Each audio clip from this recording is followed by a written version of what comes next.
Good morning, everyone. So now I would like to call Diljeet Singh Saluja for his session. Good morning, everybody. Well, for those who are meeting me for the first time, my name is Diljeet Singh Saluja. I have approximately 22 years experience by this time in the IT field. Um, in the beginning, spent almost 7 years in some sort of development in the AS400 environment. Next 9 years, I was in Sapient. We're looking after the various aspects of delivery and the business development. Next 3 years, I was part of Max Life Insurance. I had built the digital COE from scratch, and I also have built B2C and B2B bouquet of solutions for Max Life to further Max Life's digital journey. For last 2 years, I've been part of Decimal Technology. Here, the the objective and the mandate for all of us is to prepare Decimal Technology for the next round of scale and growth. Decimal Technology has been into the BFSI space, helping all the banks and NBFCs with their digitization process, mainly in the retail space of banks and NBFCs on the liability side as well as on the asset side. So we primarily help our clients to onboard retail customers on their digital journey for opening the CASA account, which is called current account and saving account, and various other products like FD, TD, and so on and so forth. On the asset side, we are helping banks and NBFCs to onboard loan customers with the various types of loans, whether it could be a business loan or the loan against property or a house loan and so on and so forth, SME and MSME kind of loans. So we have many products on top of which we have built our solutions, and we are offering the financial services institutions to build their own the custom journey and help their customer onboarding process. So with that, I think the topic for today is, let me just start that. And by the way, during this discussion, if anybody has any kind of questions, feel free to put into the chat box, and I think Jenny will be helping the picking some of those questions, and we can make it really interactive, and I have absolutely no problem with that. And just in case if there's any issue in any audio or a video, I mean audio specifically, please do let us know so that I can probably modulate and they increase the volume and all of that. All right, so there we go. Topic for today, and I just made it slightly interesting. I know during COVID, all of us are going through a lot of the remote working scenarios, especially those industries and the IT industry, specifically where people can afford to work from home. They all are working from home. They all are working remotely, as much as possible to support their business lines. So obviously there are so many the emotions, so many types of the feelings you may have. Somebody may say, yeah, my productivity has increased. Somebody may say, yeah, now I'm kind of getting fatigued and all of that. So my question is, are you a happy manager? What goes behind being a happy manager, especially during COVID times? And as the picture, I've deliberately picked this picture. This actually represents, and not that I'm very, the pro to the women's working during the COVID, but the reality is that more than men, at least the women at home, probably they've got the larger share during these COVID times. While they are working, they are multitasking. They are looking after their children. They are looking after the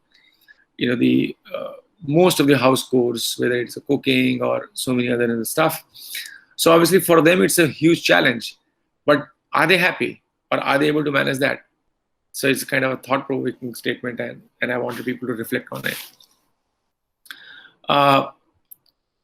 So what a relief. I know that when just the pre-COVID times, most of the managers in my team, or most of the team members for that matter in my team, would always say, sir, can I take this, can I take work from home for coming 2 days because I have so and so, the obligations, or so and so, let's say, the responsibility at home, and I have to look after my father, somebody has to be dropped into the school, I have to go to the, the parent teacher meeting, I have to take somebody to the nearest hospital, and so many reasons.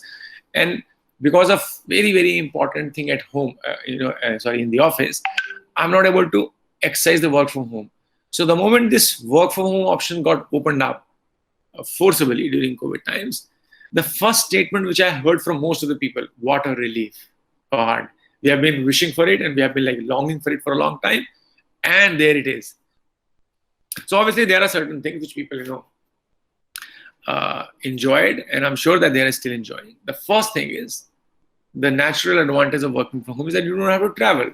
You don't have to travel to your workspace. So no commute time, no money spent on travel, no travel exertions. So obviously it's a what a relief types. So that was the picture actually I was referring to. Mom looking after the baby and doing the the office work, looking after the house and the house chores, all of that. So with that, my question was that, are you one of those happy managers who are working from home? So the first thing which comes in our mind, what a relief.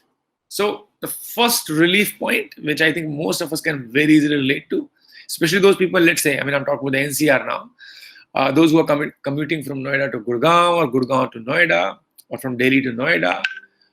In Mumbai, those who are staying in suburb area and coming to, let's say, the mid of Mumbai, Bandra, and all of that locations. In Bangalore, obviously, the situation is even worse. Even the 10 kilometers takes a hell lot of time, and sometimes it's 2 hours kind of a commute time. So all of that, what a relief. The second point, your family is around, especially the younger ones. If you belong to that age group where you have toddler, or let's say a very young child, going to the nursery, play school, or maybe let's say the second, third grade, you'll feel very happy because your family is very happy. They find you around all the time.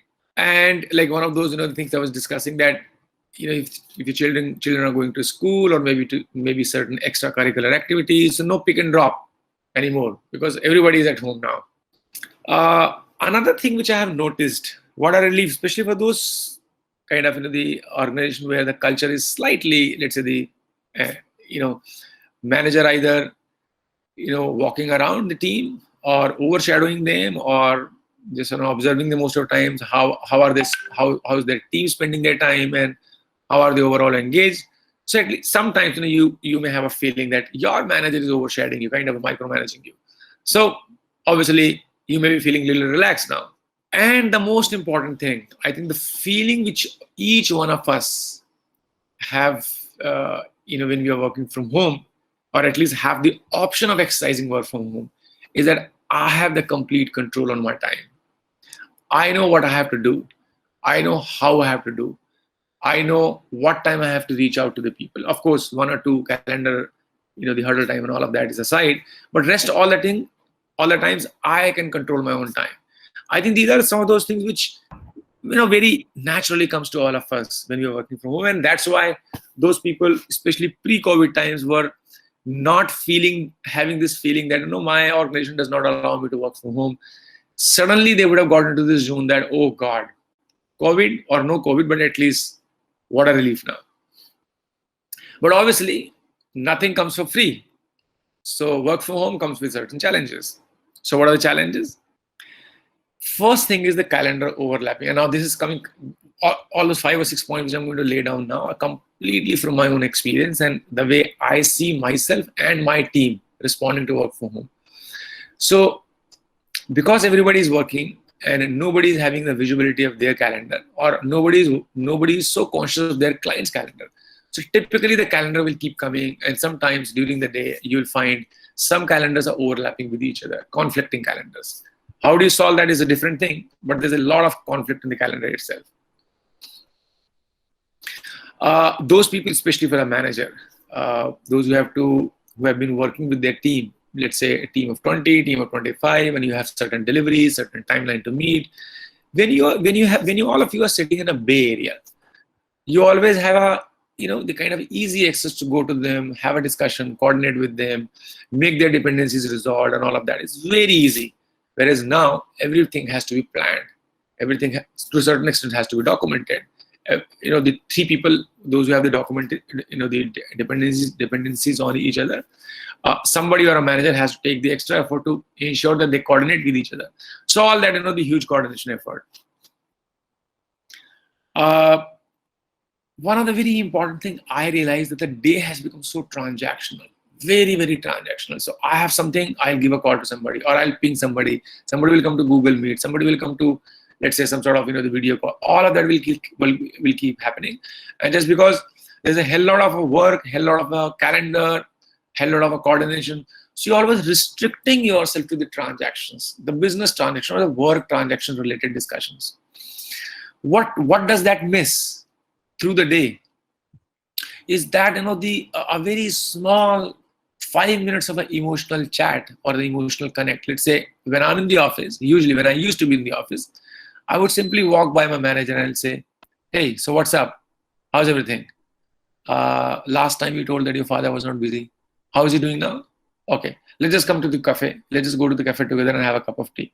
So those kind of a small 5 minutes break when you are able to connect, create an emotional bond with your peer, with your the direct reportees or any team member. Now that opportunity is lost because now you remember somebody only for a work. You will give a call to somebody only for a work. You will get into a calendar. You will get into a specific meeting when the 5 people are sitting, whether it's a daily huddle or daily scrum or a dependencies or a client call. Everything has its own objective. That's a work objective. So you miss those 5-10 minutes of a very quick emotional bond, kind of emotional chats. I think that's a big miss, in my opinion. The fourth, one more thing which I have been realizing that because you don't have the visibility who's doing what, so you have the urge to randomly call people for your dependency, and that time he's already on another call. So your people are not reachable most of the time. They are already busy. They're shown busy. Now, what is the reality? You don't know. Maybe the guy is really, truly, let's say, in the mid of some troubleshooting with 3 people on the phone, or maybe on the Google. Maybe the phone is lying somewhere on the left-hand side, and he's in a video chat and trying to basically solve some problem. All of that could be a real scenario, but the guys are not reachable. So you wanted your dependence as a manager. I wanted to reach out to my 3 team members, and none of them is available now. Now, if this had been a physical workspace, I would have simply walked up to them and said, "Hey, just a quick 30-second." Now that quick 30-second is not possible now because you will only talk to them on a phone, and the phone is either busy or they are not available. So huge challenge. And personally, for me, by the way, it's a huge challenge. Well, another thing, very, very important. I'm sure that most of you would be able to resonate with this. There's no line now. Line is completely blurred, completely lost. There's no line between personal and professional. When do you wake up?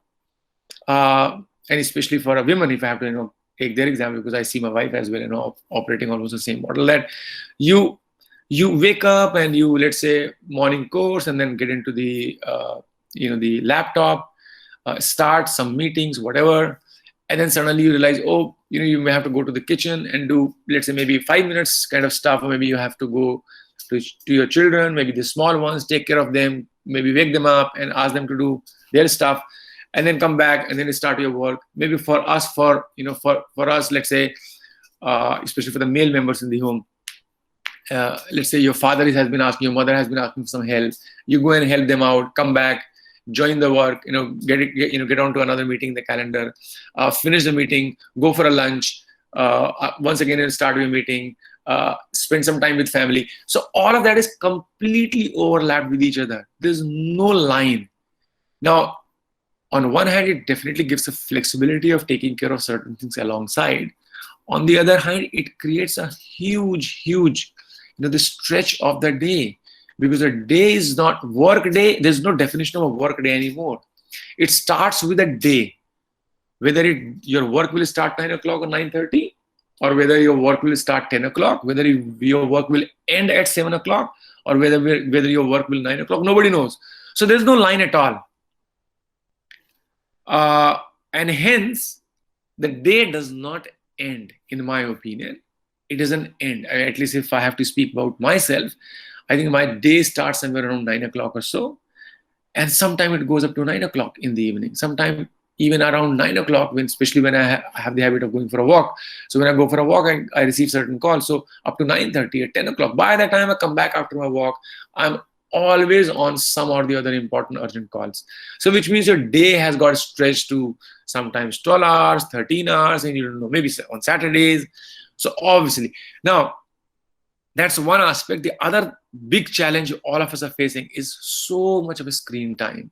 Now, whether it's children, those who are studying from home, whether you are spending time with children, or maybe just for certain rejuvenation or the relaxation or the entertainment activities you are hooked on to, let's say the Netflix or the Amazon Prime or whatever, or maybe you're reading the news or you're working, everything has the screen in it.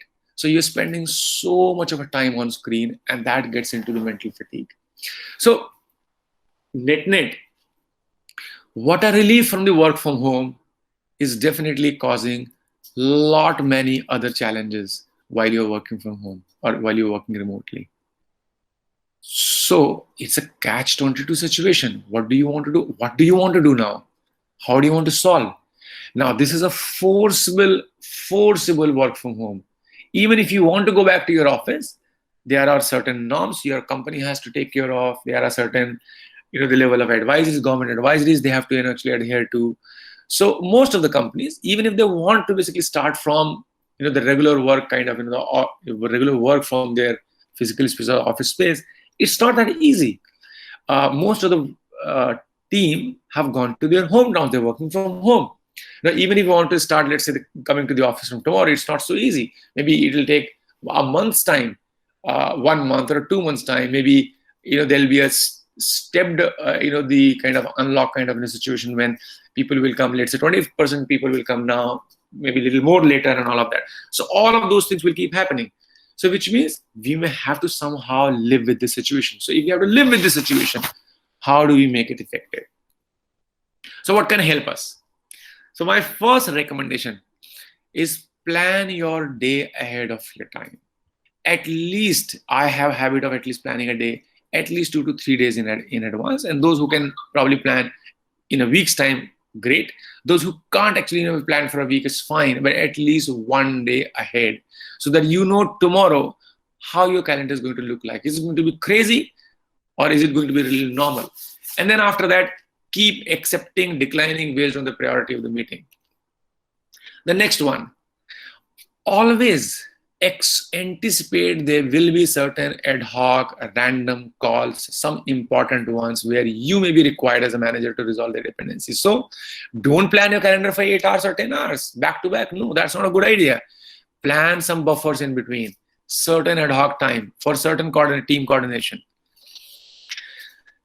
The other thing which at least I have been practicing now, because I got into the fatigue probably in 15 days, into the the COVID, and I started realizing some headache and some sort of the fatigue. So I started planning my calendar slightly better for breaks. I planned for 15 minutes, 4 breaks during the day, and it is just a matter of chance that the lunch is also possible within 15 days. Even the tea time is also 15 minutes. So 15 minutes, 4 calendars. That's my my strategy. But of course, everybody and anybody can follow their own strategy. But plan some breaks on the calendar so that nobody can take away that time from you. And it's very, very important. It could be lunch, it could be just stretching your leg, or it could be spending some time with your family members or whatever. But the breaks are extremely essential, and block your calendar for that. Another thing, many people are actually dependent on you. If you are a manager, certain decisions, certain important, the dependencies, certain resolutions, you may have to provide a certain very important thing. So be responsive on emails, be responsive on phones. You may not be able to pick your phone every time, but at least put a message that I'll call you back, and in the earliest opportunity, go back to them and maybe just have a 1 minute quick call and resolve the dependencies. Maybe in the WhatsApp, you may not be checking your WhatsApp all the time, but if you think that there are certain people who are waiting for you on the WhatsApp, just make sure that 10 minutes break sometime after 2 hours, 3 hours, respond to important, the WhatsApp message, or for that matter, the emails. So keep clearing your message, emails, phones, whatever, missed calls, during a regular interval, and that's purely your strategy. Set the TAT as the expectations to your stakeholders, whether it's your client or your team member, your manager, whosoever. Set certain expectations that I'll I'll be available, whatever the missed calls and emails, important ones, I'll be available in 4 hours. So at least people know that you will respond to their important messages in so and so time. I would also request, because you're not getting into any, those quick emotional bonding kind of exercises or the times, block at least 1 hour, 45 minutes every week when you are not talking about work at all. You're just doing an informal chat. And the informal chat could be, so what's going on? What kind of COVID cases do you have in your building? Okay, do you go for a walk? How do you spend your time? Do you do some sort of exercise? So interact with everyone in the team and just ask for those smaller anecdotes related to anything but not work. Maybe get into some sort of the online games if you want. Maybe some tambola or whatever. Maybe damsharat. Whatever you want to do it. But don't talk about the work during that time. It's very, very important. You shouldn't be getting into the transactions, work-related discussions for months together with your team. It's not healthy. Get into their personal zone. See if people are comfortable to come out of their work zone and interact with them. Very, very important. Visibility is another thing which kills us at times, because when you just walk around and get to know who's working and what is happening, what is the status, you may not be knowing it. So institutionalize certain tools. It could be a Jira board, it could be a simple Google, the doc or the worksheet or whatever, but have some sort of information of progress visualized for everybody, so that you don't have to actually every time get to talk to somebody what is the status of that. There's an online status available.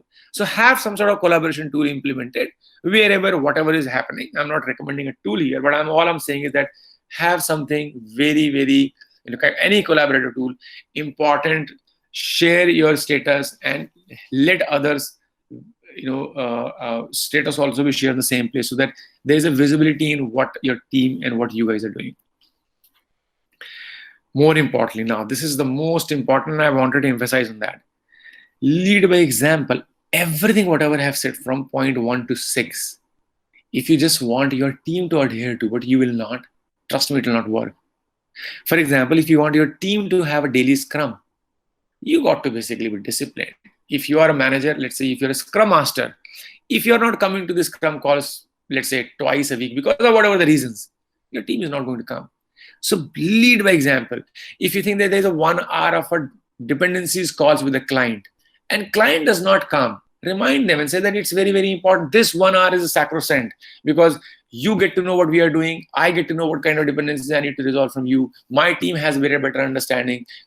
And offline, so many actions can be taken up between your team and my team member. But this 1 hour is extremely, extremely important. So whatever the kind of the rhythm you may have, I have a project review meetings. I have some 14, 15 projects, and I have made that project review meeting so sacrosanct that come what may, that 45 minutes is non-negotiable.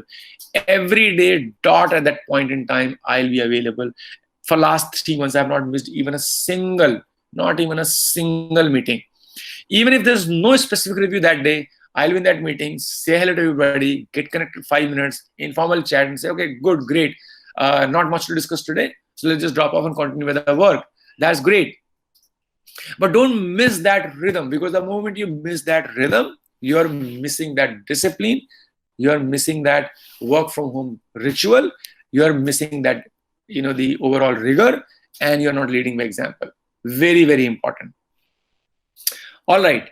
Now coming back to the grand finale of what I wanted to say. All of that leads to basically the operational excellence. Whatever this little small tricks we were talking about, all that in my mind basically, and the operational excellence probably is a very bigger broad term, but I just wanted to focus on very small thing.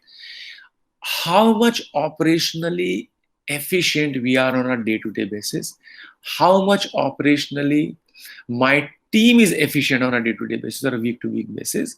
That's what is the operational excellence here. And especially in a remote working, especially in a work from home kind of scenario, if we don't focus on our own operational excellence, we'll not be able to do much or a greater work. will get into some sort of fatigue, or will get into some sort of a unproductive time or inefficiencies. So three very simple trick. The first one, time management. And half of what I have just spoken is all related to the time management. And we all know by this. I'm not going to spend so much of time. It's just a simple Q1, Q2, Q3, Q4. Getting random calls could be very urgent but not important. Q3, avoid that as much as possible. Uh, Planning your calendar for the project reviews. It's very important. It's not urgent. So focus on that. Focus on the reviews. Q2, uh, there are certain fire items will come. Block your time for at least, let's say, 1 hour for any ad hoc or fire items. It's fine. Manage the fire, manage the important urgent Q1, and see that you don't get slipped into the Q4 at all. Just limit as much as possible. Random WhatsApp messages, getting into so many, the social media apps. Of course, it's an important part of your life, but limit it as much as possible. Q4, limit. If you have a good handle on your time management, and by the way, the golden rule, thumb rule is, see that you're spending at least 70% time to the Q2. Move your Q3 to Q2. Move your Q1 to Q2. Limit your Q4 as much as possible. 60, 70, 80% time if you can bring to Q2, you are the most efficient person during this work from home. Your team will be most efficient if you can teach this rule to your team. Trust me, operationally, you guys are most efficient. The second rule, facilitation skills. Most of the people, whether they are the junior members or the senior members or a manager or a senior manager or whatever, everybody is getting into some sort of meetings, whether it's the daily scrum meeting, whether it's a client meeting, whether it's a review meeting, whether it's some sort of a solutioning meeting, any kind of meeting. Every meeting requires a tight facilitation, a very good facilitation skills. And again, a golden rule there. The purpose of the meeting, if you're not clear, then you may not be able to ensure whether you get away from that meeting with the objective you wanted to achieve. So clarify the purpose, clarify the objective in the beginning, and then make some, the ground rules. Not everybody is going to, interrupt in between. And then allow people to respond to your questions. Lead a meeting in a way that people are contributing. During the meeting, maybe the first 15, 20 minutes of a meeting, have some sort of, the open-ended discussions if you really want to have, maybe a brainstorming. But towards the last 15 minutes, try to converge and understand what is the objective you want to achieve, and ensure that by the time you end the meeting, last 5 minutes, you're jotting down those next steps or those actions which you wanted, which will help you to achieve the objective of the meeting. So end with the next steps, end with the actions. 45 minutes or a 1 minute meeting, if you're starting but you're not ending with the actions, that meeting will result into another meeting, that will result into another meeting, and that meeting and so many meetings in the calendar is not going to help you. Very, very important facilitation skills. So learn yourself first how to facilitate, and then tell your team members how to facilitate. Give a chance to everybody, maybe in a round robin fashion, how to facilitate the meeting, because a tight facilitation, a good facilitation is a key to achieve the objective of what you want to do in that meeting. And now most of the people are actually living with the meeting, so you must definitely work on this aspect as well. Now the last piece, focus on execution. Very, very important, because the strategy or the idea is something which you always do, let's say, once in a month, once in a quarter, maybe once in a week is fine. But day in, day out, most of the times, you are actually converting that strategy into certain actionables. You're working to ensure that what you want to achieve, you're achieving. So have a very good clarity on your strategy. Have a very good understanding of what is the purpose of this task you're doing, which is basically some bit of idea or the execution piece, the strategy piece. But then after that, focus on work, focus on deliverables, focus on achievement, focus on how all these 5 smaller things are actually tying to each other. And finally, you are actually achieving the final outcome. So execution focus is extremely important during these times. When you are working in the physical space, of course, it's important, but there you can take the liberty of having the clarity of what you want to do, having the prioritization done in a team space.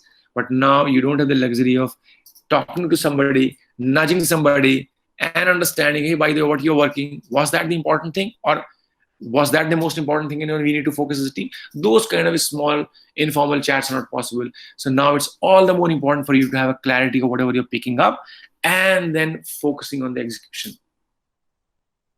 I'm actually done. I'm absolutely open to any questions. Jenny, if you want to help me with the questions, more than happy to pick them. Yeah, sure. So thank you so much for your session, Diljit. I have some questions. So first question is from Sanjeev. He's saying that you are saying no money spent. How would you address expenses increased for electricity like light and AC as the temperature is more than 40 degrees Celsius in last 3 months? Okay, very good. All right, so yeah, electricity and the AC and all of that, definitely, it is the expense we have to live with. But I guess that there are so many other expenses also which is not being spent. For example, we are not going to the the family outings, family dinners, family lunches because of the certain precautions we want to take. Obviously, we are not commuting, so the expenses from the petrol, at least, that is being saved.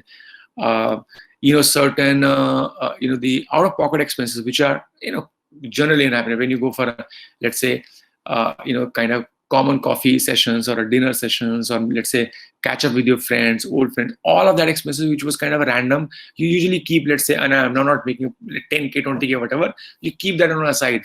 I'm assuming at least those things are saved, and that it is compensating somewhere for the electricity and the ACs. So that's the reference actually I would have, but obviously for every individual it may have a different equation. Diljit, Sanjeev here. Yeah, sure. Sure. Basically, these expenses are not there when you are working from office. Let's for 10 to 12 hours, and this electricity expenses has gone very high. I mean, 2 times or 3 times due to AC running throughout the day.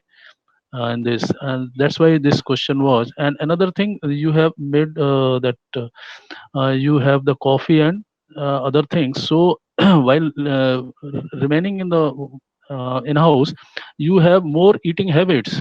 Every time, every 3 hours, you have tea or coffee or snacks items. So that is also increasing the stomach. I mean, because you are not able to spend time for walk. So that is also causing the health issues.